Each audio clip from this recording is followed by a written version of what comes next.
Graças a Deus, olha aqui, estamos iniciando mais um programa Deus Pode. Esse programa fica gravado aqui na rede social, no YouTube.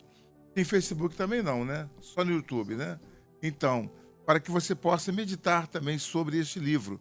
Hoje vamos tratar do livro de 1 Pedro, capítulo 1. Vamos ler o capítulo todo. Eu estou com o pastor Douglas Stenbach para fazer o programa chamado Programa Deus Pode, uma sequência do que já fazemos com outros livros também, que foram muito bem lidos, muito bem assim explicados, né? E buscamos em Deus uma direção para que Ele possa nos orientar e passar a você o conhecimento que o Espírito Santo está trazendo até nós. É isso, pastor Douglas, boa tarde, bom dia e boa noite. Boa tarde, bom dia, boa noite, boa madrugada, bons sonos. O que importa é que quando essa mensagem chegar até você, você saiba que nós estamos falando da palavra de Deus, né? Da santa palavra de Deus. Essa palavra ela traz vida, ela traz esperança e nos ensina a viver. As epístolas de Pedro, né, principalmente a primeira epístola, são chamadas de epístolas universais, tendo em vista que elas servem para mais de uma igreja. Nesse ponto aqui, são os cristãos dispersos, né? De Ponto, Galácia, Capadócia, Ásia e Britânia. Então ele não trata de um tema específico daquele local, mas sim de verdades universais, doutrinas universais, aquela doutrina que serve para todos os irmãos em Cristo Jesus. E essa epístola, ela fala exatamente de santidade. O que é santidade?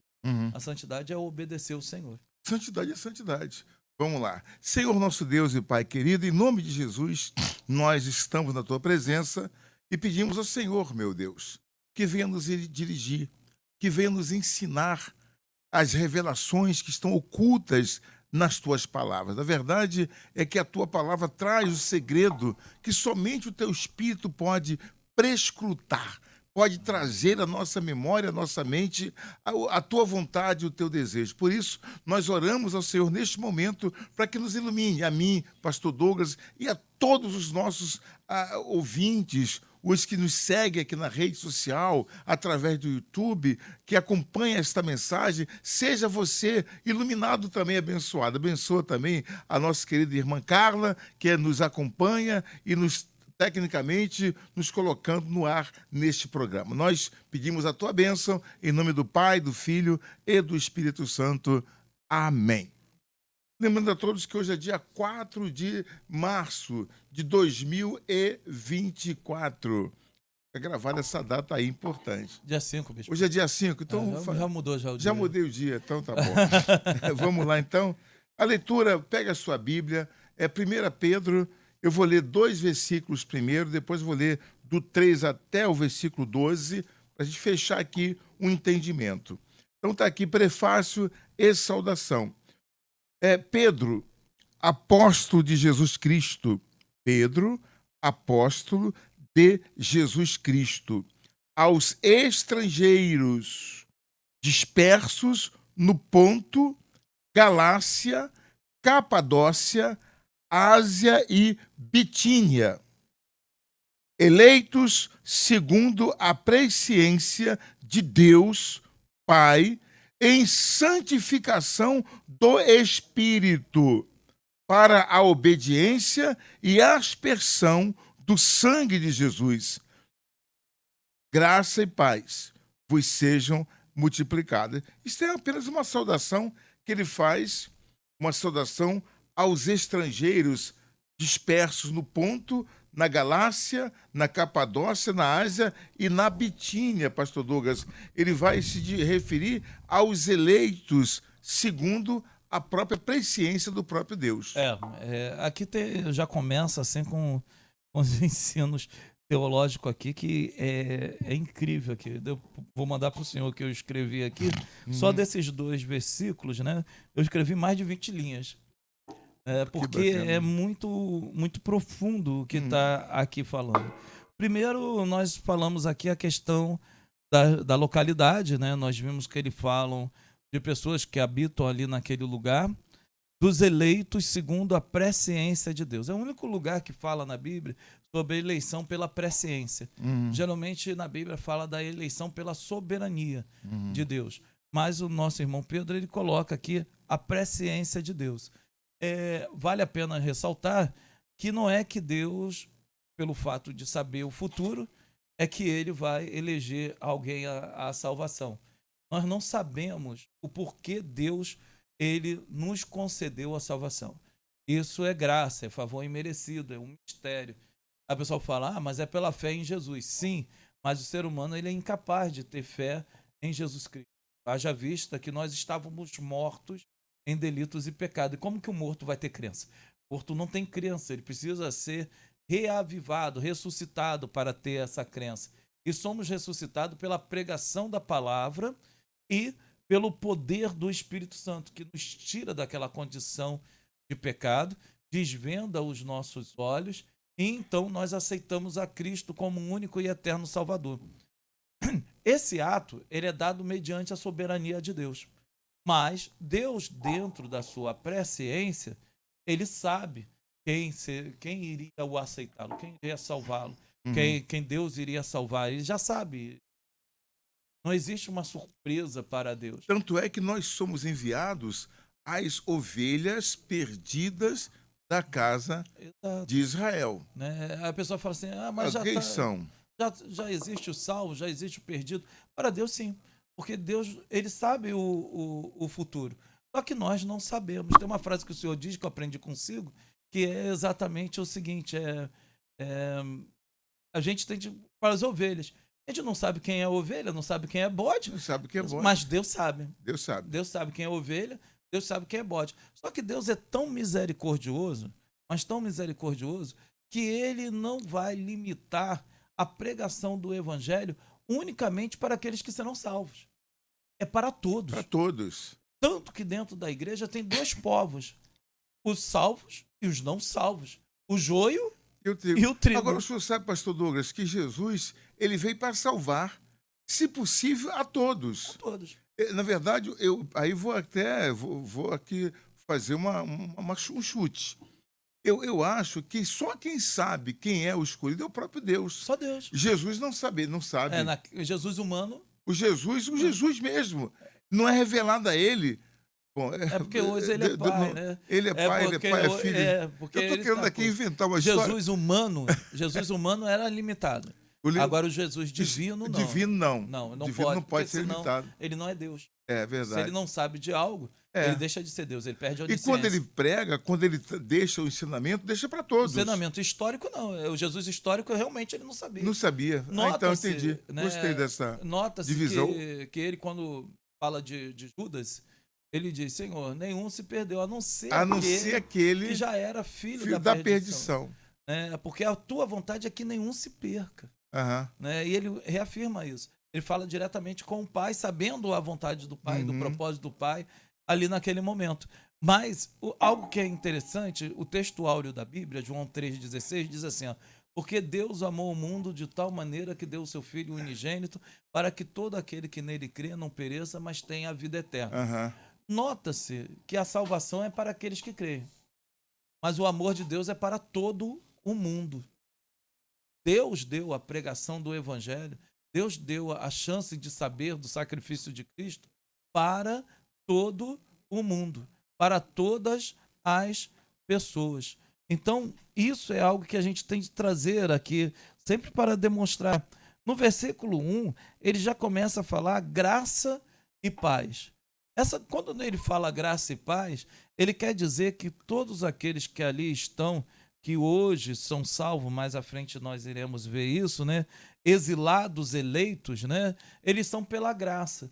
E eles só podem ter paz mediante a tal salvação. A questão do exilado, eu juro que eu não vou perder muito tempo, não, só para a gente explicar bem. É porque é cheio de detalhe esse texto, é maravilhoso esse texto. Isso aí dava mais do que um programa sobre sobre esse capítulo aqui. Okay. Então, ele diz aqui, exilados eleitos. Não é um exilado porque está sem terra, porque eles tinham terra. Só que como é que eles se tornaram exilados? Porque eles foram eleitos. aqueles que são eleitos, nota-se a consonância, a simetria do pensamento de Paulo. Paulo, ele diz que nós não somos mais daqui, nós temos uma outra pátria em Filipenses, a pátria Jerusalém Celestial. Ele fala, vocês são eleitos, logo são exilados eleitos. Porque nós vivemos nesse mundo, mas não pertencemos mais a esse mundo. Nós somos uma comunidade. Exato, somos exilados nessa Exilados. terra. Mas em breve retornaremos. Essa palavra é utilizada no Antigo Testamento, principalmente na época do exílio, onde Israel estava vivendo num lugar que não era para ela estar vivendo. Ela tinha sido exilada. E assim é exatamente com cada um de nós. Nós não estamos falando de um exílio direto, mas estamos falando exatamente de um exílio que Deus assim nos deu. Eleito segundo a presciência de Deus. E aqui vem algo que eu sempre falo para as pessoas, que as pessoas não conseguem muito entender isso. Aí quando eu falo, e devido até às pregações muito rasas, né, que tem por aí, as pessoas não conseguem entender. Já que é salvo, eleito, então eu vou viver no pecado, sou salvo mesmo. Não, é o contrário. Quando você é salvo, você busca a santificação. É verdade. Diz aqui, no versículo 2, né? Eleito segundo a presciência de Deus, o Pai. Ele fala isso aqui, através da sua soberania. Através da santificação do Espírito. Não existe salvo que tem prazer no pecado, que viver pecando. Não existe esse salvo. Para a obediência e aspersão do sangue de Jesus Cristo. Obediência e aspersão do sangue de Jesus Cristo, pelo sacrifício de Cristo. Quando nós aceitamos a Cristo, quando nós estamos diante do Senhor, verdadeiramente o sangue de Cristo, ele nos fará semelhante ao próprio Cristo. Então viveremos em obediência e santificação. Aquele que despreza santificação, aquele que despreza a obediência, ele deveria rever a sua salvação, sua condição de salvação. Eu não vou dizer que não é salvo, porque isso não compete a nós. A mim, compete a Deus. Agora, uma pessoa que vive na prática do pecado, induzindo os outros a pecando, a desobediência, ele nunca se converteu. Isso eu posso dizer. Agora, se ele é salvo ou não, isso é com Deus. Então, a santificação, ela vai vir no processo da sua salvação. É impossível um salvo viver de forma pecaminosa. Não então, buscar a santificação. Positivo. Vamos avançar aqui. O bispo, né? É muita coisa. O bispo Macedo, ele coloca assim, eleitos para a obediência. Os eleitos de Deus são os salvos. Aquele que verdadeiramente são fiéis, aqueles, né, que verdadeiramente são fiéis ao Senhor Jesus, e por isso formam sua igreja invisível neste mundo, o propósito desta eleição culmina na obediência prazerosa e constante à vontade do Altíssimo. Veja, ele fala obediência prazerosa e constante. Não é um fardo que eu tenho que carregar.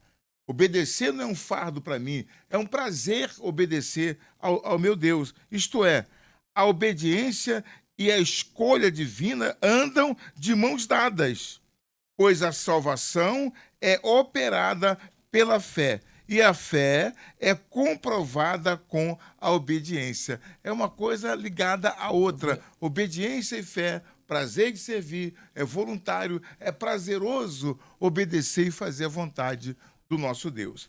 Aqui, complementando, só isso que o bispo falou, Romanos 8, 29.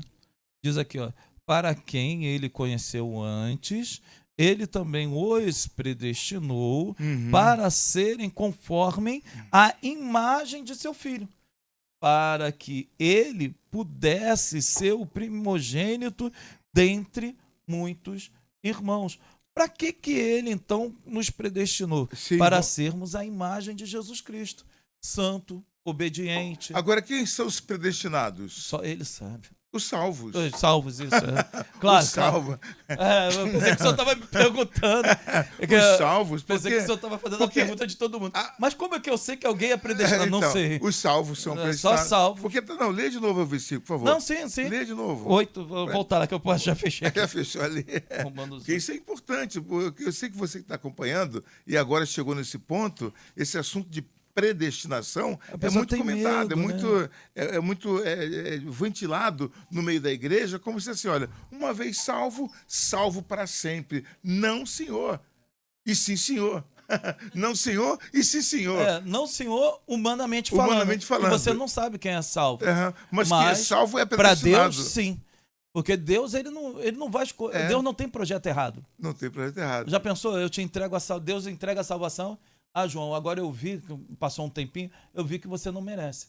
Eu tiro. Isso é coisa para Deus? Não, Deus não faz isso. Aqui, e o salvo, ele tem prazer na santificação. Esse é o detalhe. Não é porque eu sou salvo que agora eu vou ficar pecando. Sou predestinado, eu vou ser salvo. Não é isso. O salvo, ele cada vez mais se santifique, né? Santifique, está escrito isso. O santo santifique-se ainda mais. Está lá em Apocalipse no finalzinho, né? O sujo se suja. O sujo suja. Então, o que é sujo e quer sujar, não vai encontrar a salvação. Não tem santidade. Nesse texto que eu li, de capítulo 8, 29, vou ler de novo, eu vou ler mais acima um pouquinho que fala disso que o senhor acabou de falar. Diz aqui, o 29. Para quem ele conheceu antes, ele também os predestinou para serem conforme a imagem de seu filho, para que eles pudessem ser o primogênito dentre muitos irmãos. Agora olha o 26, como é que o bispo está certo.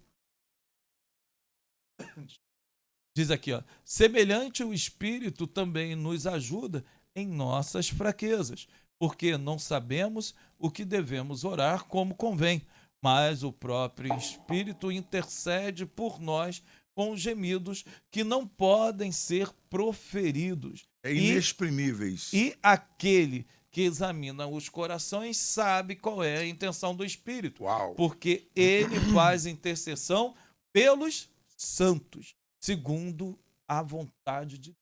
Ou seja, pelos santos, segundo a vontade de Deus. Olha o detalhe. Então, quando eu aceito a Cristo, eu entro em um processo de santificação, que só terminará na glória. Mas eu vou entrar nesse processo. E o Espírito Santo, ele vai interceder a Deus segundo tudo aquilo que eu preciso espiritualmente, para que eu entre no propósito de Deus. Por isso que muitas das vezes você está dando muito certo num lugar e você ora a Deus, daqui a pouco Deus vai lá e pum, derruba tudo. Mas por que isso, Senhor? Por que isso? Eu estou fazendo bem, eu estou dizimando, eu estou ofertando, eu estou ajudando, eu estou orando. E por que isso? Porque tem algo ali que não está no propósito do Senhor. E Deus, ele começa a acertar. Porque é o Espírito Santo que quando tu ora, tu fala assim, vou dar um exemplo, né? A gente está aqui na Câmara, o senhor é vereador, o senhor, eu quero ser presidente da República. Aí o Espírito Santo vai lá. Não, João. Vai voltar a ser pastor. Vai ser ministro. Vai ser ministro. Vai ser secretário. Ministro do Evangelho, não, ministro do Evangelho. Secretário da igreja. Ministro. Vai ser ministro. Ministro do Evangelho. Pronto. E isso é Deus. Às vezes a pessoa enxerga essas coisas, às vezes até como derrota. Mas é porque não lê a Bíblia como Deus, convém. Exatamente. Entendeu? Porque não consegue entender a Deus. Não tem ainda o conhecimento do caráter de Deus, que é soberana a vontade dele. E que nós não sabemos do dia de amanhã. Quem somos nós? Pior coisa é prosperar onde Deus não te colocou. Meu Deus. A pior coisa que tem é prosperar onde Deus não te colocou. Vamos lá, pastor Douglas. A leitura aqui é o seguinte, versículo 3. Eu vou dar uma esticada boa aqui. Bendito seja o Deus e Pai de nosso Senhor Jesus Cristo. Abra sua Bíblia e acompanhe. 1 Pedro, eu estou no versículo 3. Vou reler aqui. Bendito seja o Deus e Pai de nosso Senhor Jesus Cristo, que, segundo a sua grande misericórdia, nos gerou de novo para uma vida de esperança pela ressurreição de Jesus Cristo entre os mortos. Nos gerou de novo para uma herança incorruptível, incontaminável. Olha que tipo de geração é. Uma herança incorruptível, incontaminável e que não se pode murchar, guardada nos céus para vós, que mediante a fé estáis guardados no poder de Deus para a salvação, já prestes para se revelar no último tempo, em que vós grandemente vos alegrais, ainda que agora importa, sendo necessário que estejais por um pouco contristados com várias tentações, para que a prova da vossa fé, muito mais preciosa do que o ouro que perece e é provado pelo fogo, se ache em louvor e honra e glória na revelação de Jesus Cristo, ao qual, não havendo visto, amais, no qual, não o vendo agora, mas crendo, vos alegrais com gozo indescritível e glorioso, alcançando o fim da vossa fé, a salvação das vossas almas, da qual salvação inquiriram e trataram diligentemente os profetas que profetizaram da graça que vos foi dada, indagando que tempo ou que ocasião de tempo o Espírito de Cristo que estava neles indicava anteriormente, testificando os sofrimentos que a Cristo haviam de vir e a glória que se lhe havia de seguir. Olha que coisa! Aos quais foi revelado que, não para si mesmos, mas para nós, eles ministravam estas coisas que agora vos foram anunciadas por aqueles que, pelo Espírito Santo, enviado do céu, vos pregaram o Evangelho, para as quais coisas os anjos desejam bem atentar. Vamos parar por aqui um pouquinho. Deixa eu concluir para a gente aqui. Que me perdi? 12, né? O 12, Bom, isso aqui esse é outro texto assim fantástico, né? Eu amo demais essa epístola, né? Ela traz uns ensinamentos assim muito muito fortes, né, pra gente. Primeiro, né, o versículo 3, a salvação é devido a um ato de misericórdia. Ele fala sobre isso aqui, né? Ele diz aqui, ó, conforme a sua abundante misericórdia. Uhum. Ninguém é salvo porque merece. A pessoa é salva porque ela estava num estado de miséria. Miserium mais cordium, que significa compaixão da miséria em latim. Uhum. Deus sente no coração dele a nossa miséria, então por isso... Nos gerou de novo. Exato. Esse Deus, então, ele nos traz a chance de ser uma nova criação, é o que Paulo fala lá em Coríntios, lá, que é uma nova criatura. Por quê? O ser humano foi criado por Deus perfeito e ele se degenerou pelo pecado. Então havia necessidade dele ser regenerado. E como que ele seria regenerado? Só pela ação divina. E aí, então, ele é gerado novamente. Uhum. Jesus dá uma aula disso para o velho Nicodemos, né? Ele diz que era necessário que o homem nascesse de novo. De novo. Né? Como nascer de novo? Entrarei eu no ventre de minha mãe? De forma alguma. Ser não da vontade do homem, não da carne, não do sangue, mas da vontade do Espírito. Aqui a gente tem aqui Marcos 16, de 15 a 16, né? Que todo aquele que for batizado será salvo. Tem que crer primeiro. Tem de crer primeiro. Não é acreditar, é crer. É crer. É porque o ato, essa palavra crer, na verdade, ela no grego ela é fide, né? Que não é apenas crer, né? Assim, né? Só acreditar, mas é fé. A palavra fé, ela é a mesma palavra utilizada para fidelidade. Quando você fala assim, eu tenho fé, você tem que ter fidelidade a Deus. Uhum. Se você não tem fidelidade a Deus, você não tem fé. Não tem fé. Você só apenas crê. Né? Ou acredita. Eu só acredito. Eu acredito, mas não tem fidelidade. Eu não acredito que Deus pode fazer. Acredito que Deus pode curar. E às vezes Deus cura ali pelaquela ação de crença. Mas não é a fé, porque a fé é fidelidade. Se você não busca a santidade, se você não ora, se você não contribui com a obra de Deus, se você não obedece a Deus, você não tem fé. Você não tem fé. Você tem uma crença, né? Você tá ali muito Apenas superficial. acredita, né? Tem uma diferença, pastor Douglas, entre crer e acreditar. Eu vou colocar aqui rapidamente o seguinte: uma história de dois amigos. Um é que era malabarista e era equilibrista, e ele atravessava os fios, né? Andando equilibrado no fio. Amarrava numa ponta, num poste, no outro. Ele andava por cima do fio, já viu isso acontecer? O cara vai andando ali, equilibrando com o bastão, então atravessa. E esse camarada fazia isso constantemente. E cada vez mais, sabe como é que é o malabarista? O equilibrista, ele vai sempre se autodesafiando. Até que e toda vez que ele ia fazer isso, o amigo dizia assim: vai, eu acredito em você, rapaz, pode fazer. Olha, eu quero atravessar de um prédio para o outro agora. Não, olha, João, eu acredito em você. Vai que você vai conseguir atravessar daquele prédio na Paulista de um lado para o outro. E o cara foi lá, atravessou e conseguiu. E foi aumentando o desafio, até que um dia ele botou um desafio bem maior, né? E aí ele disse: olha, agora eu quero fazer tal lugar para tal lugar, lá são dá quase mais de 500 metros, eu vou fazer. O amigo falou assim: vai, eu acredito em você. Ele falou: não, eu vou aumentar mais o meu desafio. Eu agora vou fazer o seguinte: eu vou atravessar empurrando o carrinho de mão. O amigo: vai, rapaz, vai que, pô. É isso mesmo. É isso Vai mesmo. nessa. Eu acredito que você vai conseguir empurrar o carrinho e atravessar o fio de um prédio para o outro.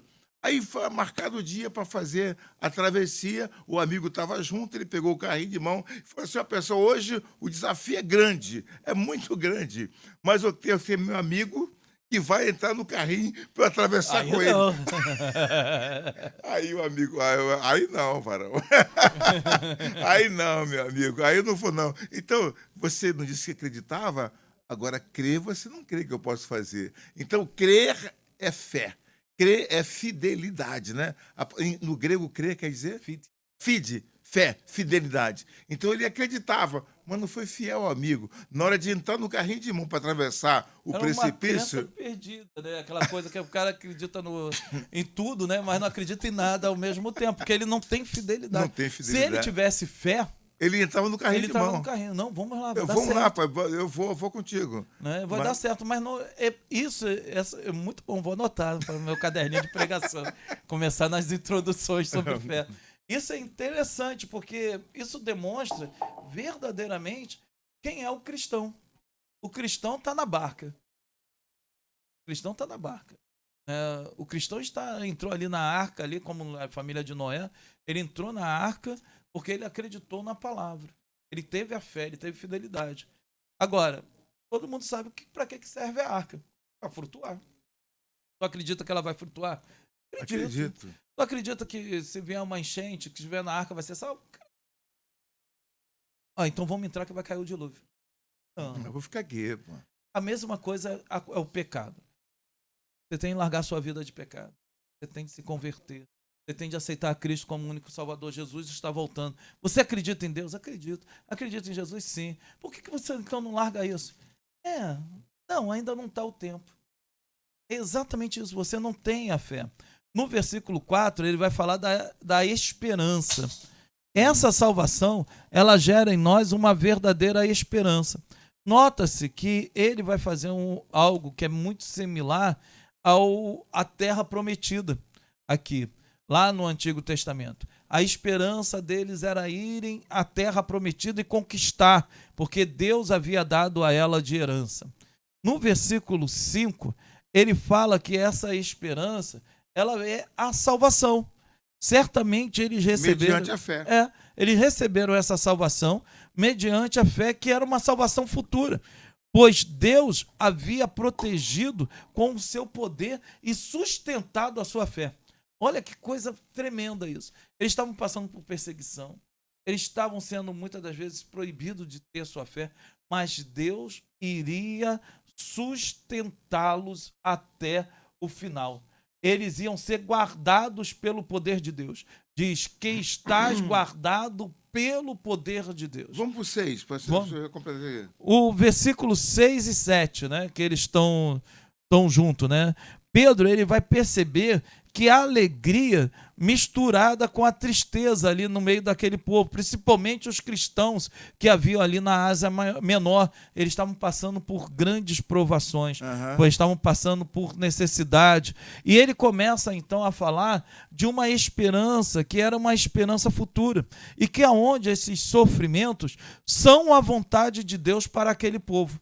Ele diz aqui no versículo 6 e 7, no qual vós,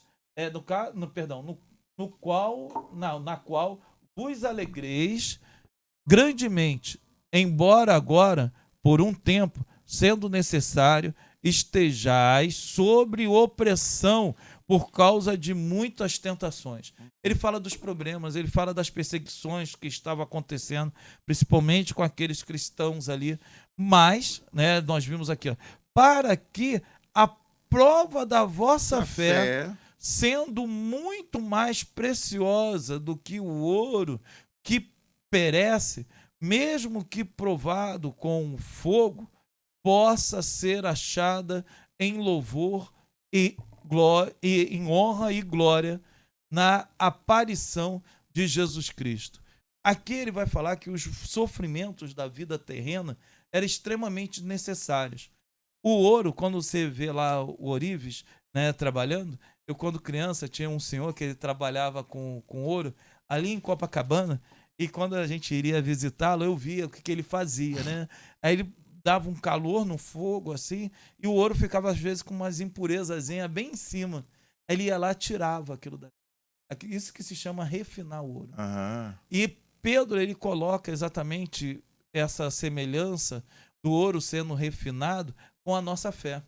Cada vez mais fogo, cada vez mais problema, cada vez mais angústia. Né? Um pregador desse tangendo é complicado, né?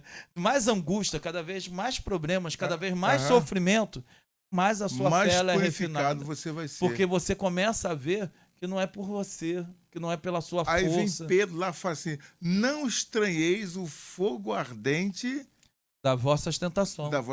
Isso que veio sobre vós.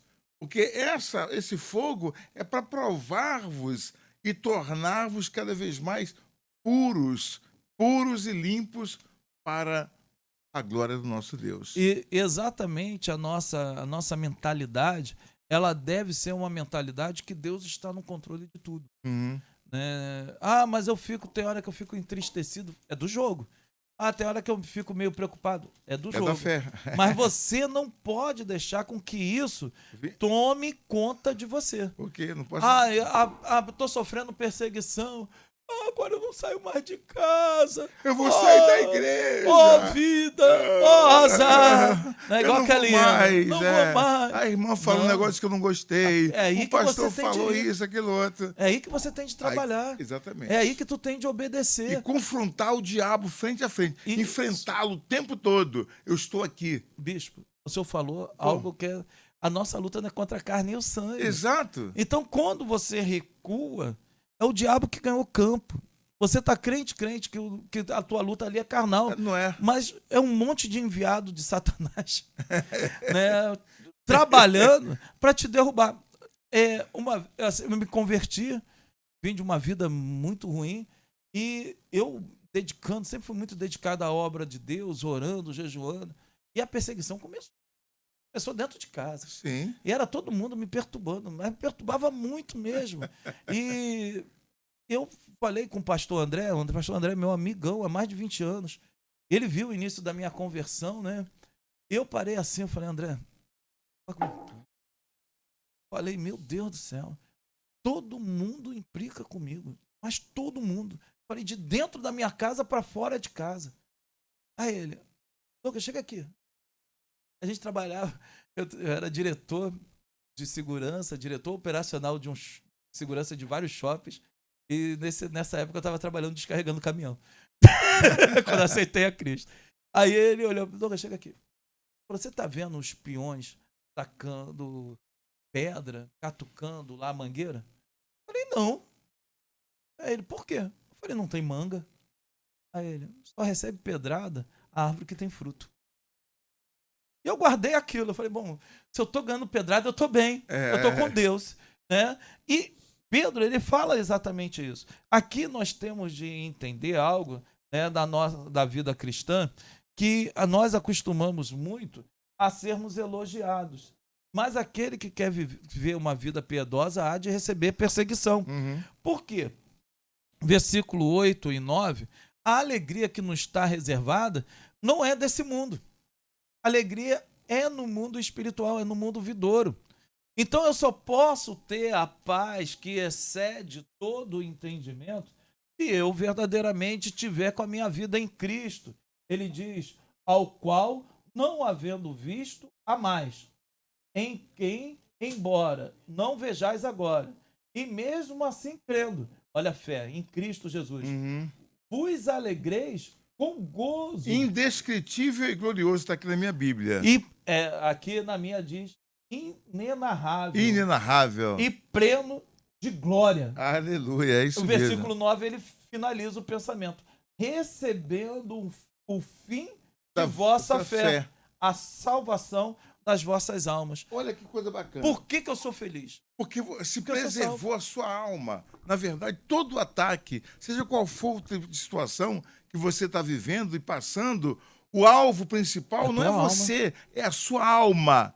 Porque é ela que vai desfrutar desse gozo, dessa glória, desse gozo inenarrável, indescritível, que é a sua alma, alcançando, portanto, a salvação pela fé, pela perseverança, segurando a onda, passando, sendo contristado, provado, mas firme ali na fé. Outra coisa, sem se levantar contra o seu irmão.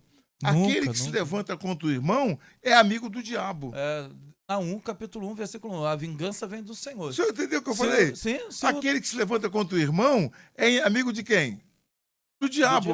Porque nós temos que amar o irmão, meu irmão. Aquele que odeia o seu irmão já é o réu de homicídio. Uau, né? porque Jesus ama essa pessoa. Exato. Então, morreu por ele. Morreu por ele. Como é que você Mesmo vai... que ele ainda não compreenda isso. Mas Jesus morreu por ele. Então, se você compreender isso, você está salvo. Olha, lute, ore pelos seus irmãos que te perseguem, pelos seus inimigos, ore por ele. E ore mesmo... Não é moral, aqui me fez, aqui tu fez, aqui tu paga, não. Ó Deus, aqui me fizeram, aqui tem que pagar. Tem esse tipo de... Não é isso. Desce a mão, Senhor. Desce a mão, Senhor. E tal. Pesa sobre esse miserável. Pelo amor de Deus. Não faça isso. Sabor de mel. Ore. Não, esqueça isso. Deixa a menina pra lá. Deixa ela. Essa voz é muito bonita. Esqueça ela. Esqueça. Você não está sendo chamado. É porque a gente passou, infelizmente, por que surge as agências missionárias? Porque a igreja falha na missão de enviar pessoas. Por que surge seminários? Porque a igreja falha na missão de ensinar as escrituras. Então, quando nós falhamos na mensagem de Cristo, no ato de pregar, que também é ensinar, você ensina pregando e você prega ensinando. As pessoas começam a achar que o evangelho ele é antropocêntrico. E você aprende também ensinando, tá? Sim, claro, é a faca de dois gumes. A espada de dois gumes. O evangelho é antropocêntrico. O evangelho não é antropocêntrico. Deixa eu avançar aqui, senão não acaba hoje. O evangelho é cristocêntrico. Hoje a gente está meio apertado, pastor Douglas. Eu queria ficar aqui um mês para tratar esse assunto com o senhor. Versículo 13. Vamos lá, Carlinha. Não tem tela hoje, né, Carlinha?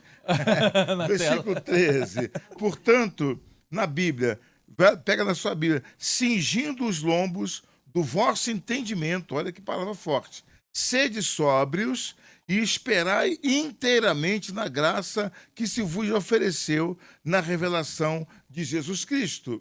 Como filhos obedientes, não vos conformando com as concupiscências que antes havia em vossa ignorância, mas como é santo aquele que vos chamou, sede vós também santos em toda a vossa maneira de viver. Isso é para você, crente.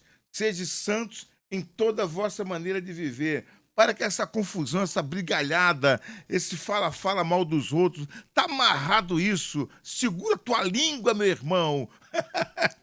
Meu Deus do céu, morde ela. Porquanto está escrito, sede santos, porque eu sou santo.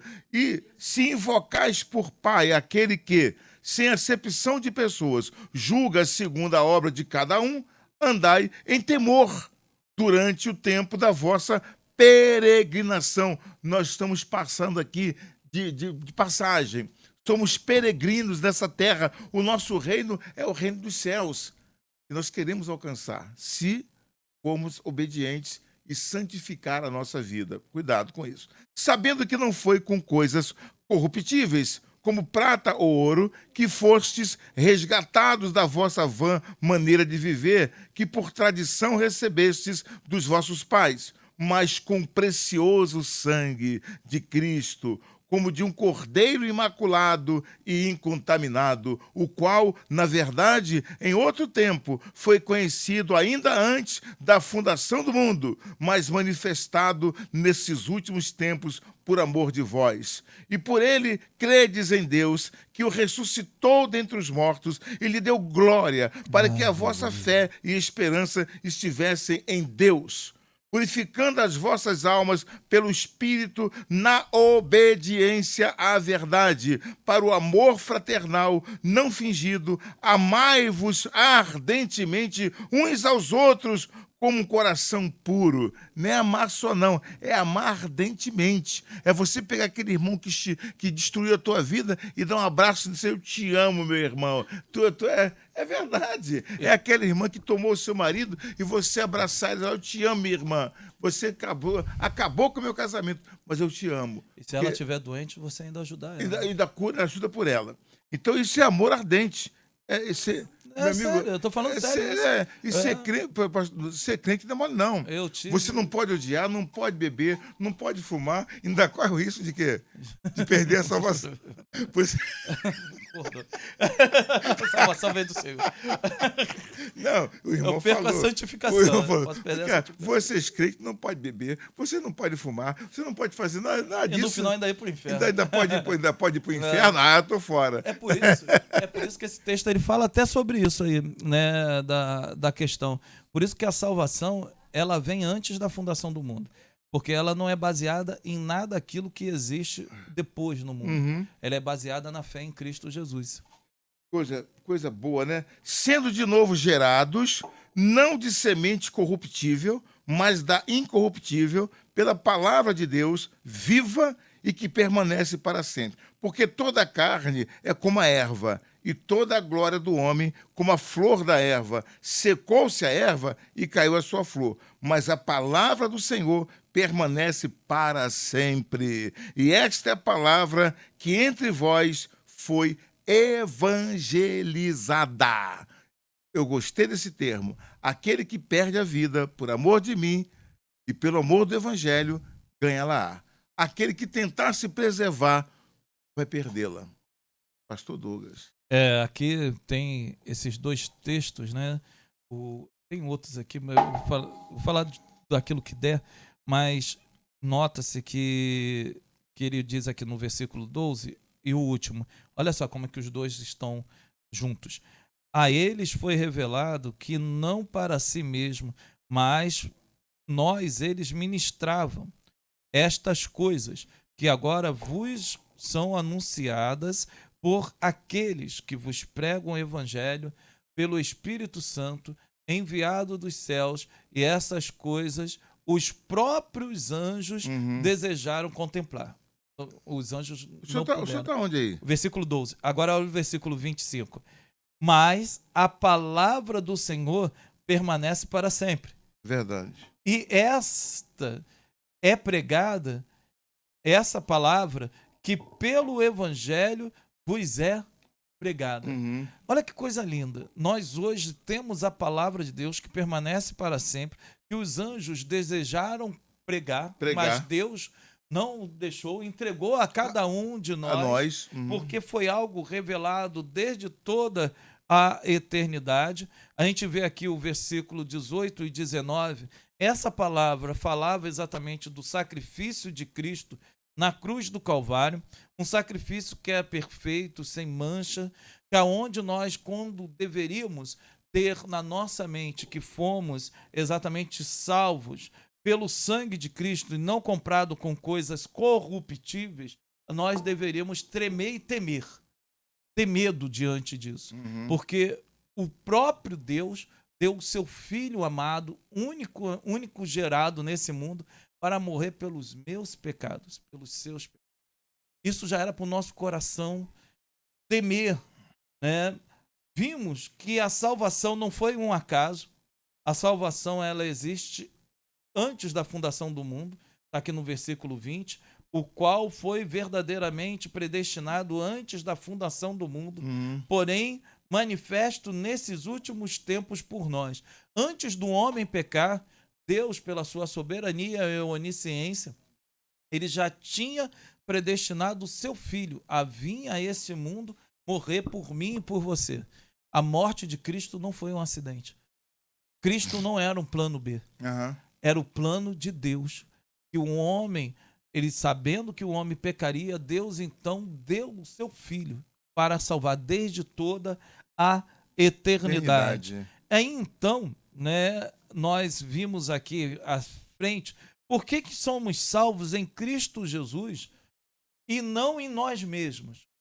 Ele diz no versículo 16, porquanto está escrito, sede santo, porque eu sou santo. Nós não conseguimos sermos santos por nós mesmos. Só conseguimos sermos santos por Cristo Jesus, nosso Senhor. É por esse poder. Nós estávamos mortos em delitos e pecados. Morto não tem fé. Ele precisa ser ressuscitado para poder acreditar. Somos ressuscitados pela palavra de Cristo. É como se Cristo parasse à beira de novo do lugar onde colocaram Lázaro e gritasse, Lázaro, venha para fora. É a mesma coisa que acontece conosco. Nós estávamos ali sepultados nos nossos delitos e pecados. E Cristo, com a sua voz, que é a pregação da palavra, ele diz, Lázaro, vem para fora. Eu sou um Lázaro que saí daquela cova, da onde que estava. Eu sou um Lázaro, porque o Espírito Santo é como se fosse aquelas pessoas que foram ali e tiraram as ataduras de Lázaro, porque Lázaro não conseguia se mexer, não conseguia enxergar. Ele fala, tirar as ataduras dele, para que eu pudesse ver o Cristo que me salvou. Na verdade, a palavra vai lavando, vai tirando essas escamas. Escamas não, como é que chama? Ataduras, né? Ela vai limpando a gente. Eu tinha um exemplo antigamente que a palavra é como se fosse aquele lavador de carro, aquele negócio de lava-jato, que o carro entra sujo e vai rodando ali dentro e do outro lado sai limpo. A palavra é isso. E o Espírito Santo, então, quando eu tenho as vistas restauradas, pois eu também, além de morto, estava cego, né? Eu vejo Cristo. E Cristo me amostra de onde que eu saí. Coisa linda. Que é ali aquele túmulo, aquele lugar frio, aquele lugar escuro, aquele lugar úmido, aquele lugar podre. Ele me tirou de lá, para que eu não pudesse mais voltar. Por isso que ele diz aqui no versículo de número 13 e 14, e já fecharei aqui o comentário, portanto, cingindo os lombos de vossa mente, sede sóbrios e esperai até o fim pela graça que vos está sendo trazida na revelação de Jesus Cristo. Como filhos obedientes, não vos moldando, as concupiscências anteriores de vossa ignorância. Esse é o retrato do salvo. Deixa eu falar aqui, deixa eu ler então aqui um comentário do Bispo Macedo para fechar e depois orarmos por todos vocês, tá bom? Prepare o seu copo com água aí, já vamos entrar em oração. Prepare o copo com água, vai lá, não tenha vergonha não. Pegue a sua água, vamos orar que Deus vai te abençoar.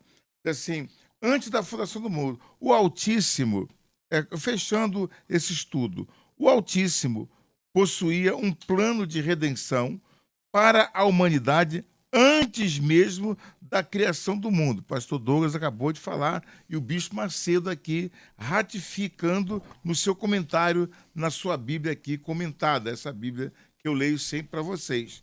Ratificando isso.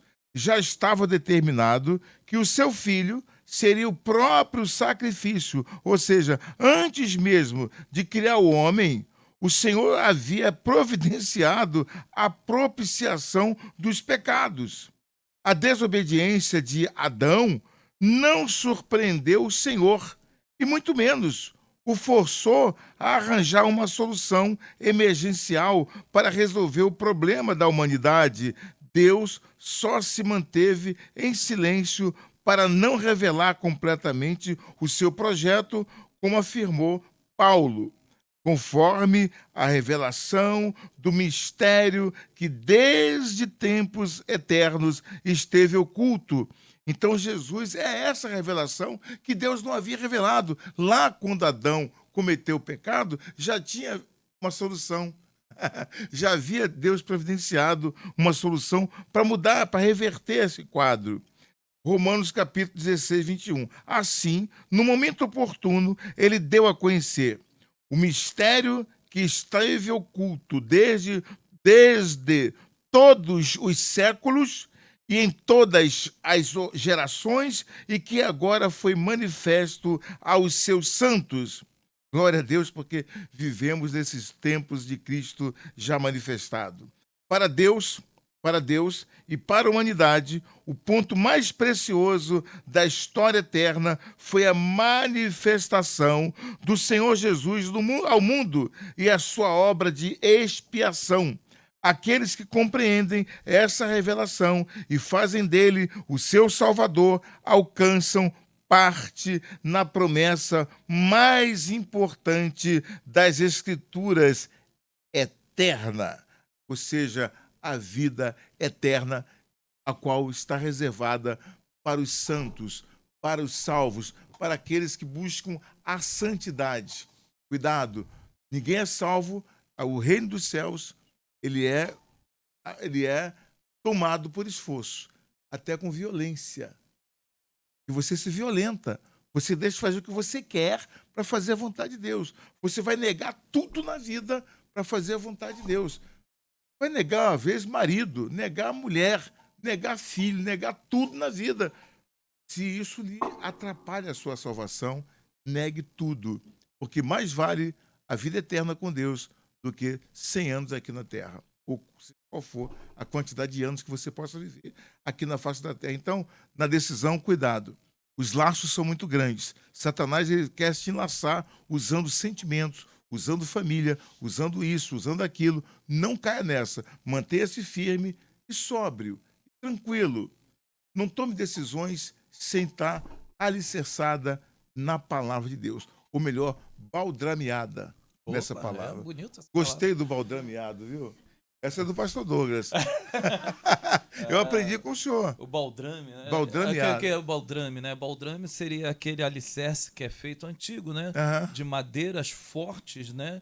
Para poder construir os castelos antigamente. A gente falava baldrame. Baldrame, né? Agora não é fácil não, pastor Douglas. A salvação, gente, é difícil, hein?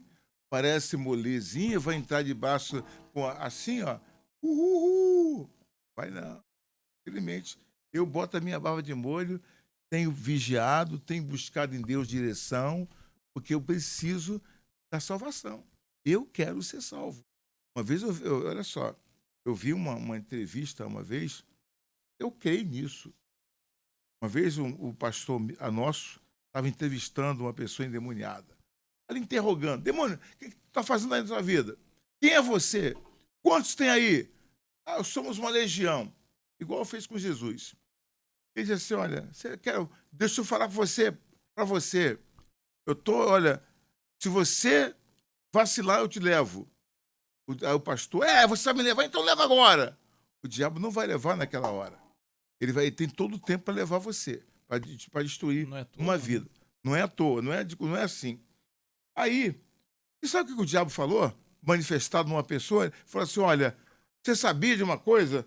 Olha, de 1.000, 2 apenas sobe, o restante desce para ficar comigo. Aí, se é assim, eu não sei, eu só sei dizer que a salvação não é fácil. Ela requer, de fato, uma entrega total e completa. Aquele que quiser vir após mim, negue-se a si mesmo. Tem mais alguma coisa? Tome a sua cruz e siga-me. O que quiser vir após mim, negue-se a si mesmo. Tome a sua cruz e siga-me. É necessário que a pessoa realmente tome a sua cruz para seguir Jesus. Fora disso, não há salvação. Ou ela vai seguir Jesus de fato, entregando a sua alma, ou então não dá para ser pela metade. A entrega tem que ser total e completa. Vamos agora orar. Eu vou citar aqui alguns nomes. E hoje, pastor Douglas, o senhor pode orar por nós? Claro. Por gentileza.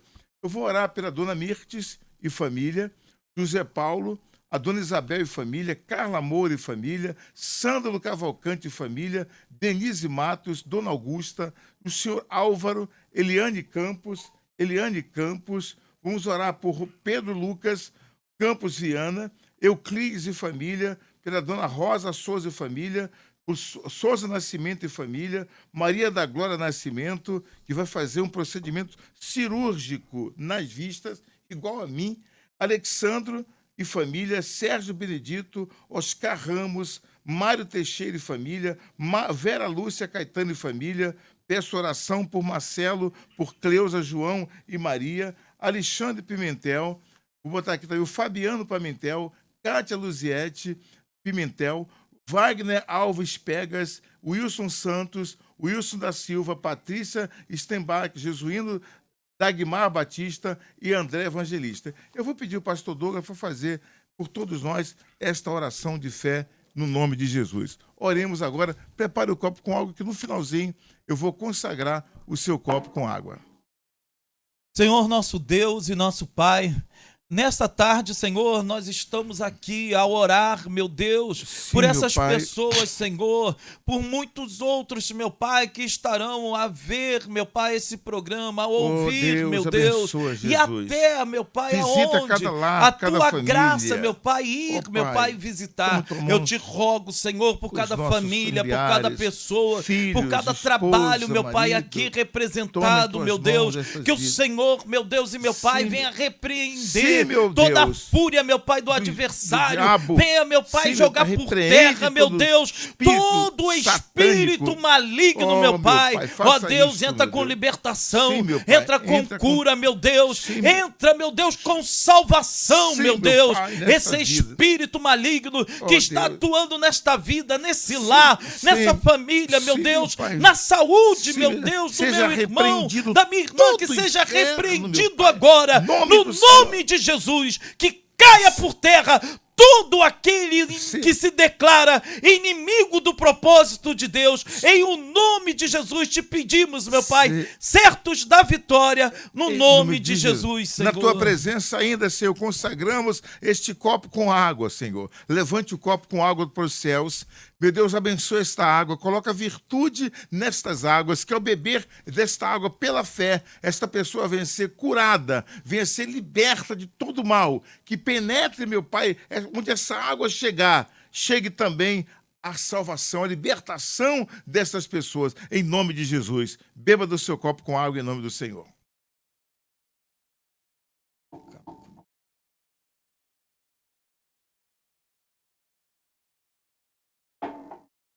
Graças a Deus. Amém. Gente, Deus abençoe a todos. Chegamos ao final desse estudo. Semana que vem você pode acompanhar pela rede o capítulo 2 da primeira carta de Pedro, tá bom? Ficamos por aqui. Um abraço. Obrigado, pastor Douglas, mais uma vez. Bispão. Por Jesus. Tchau, Deus pessoal. abençoe. Amém.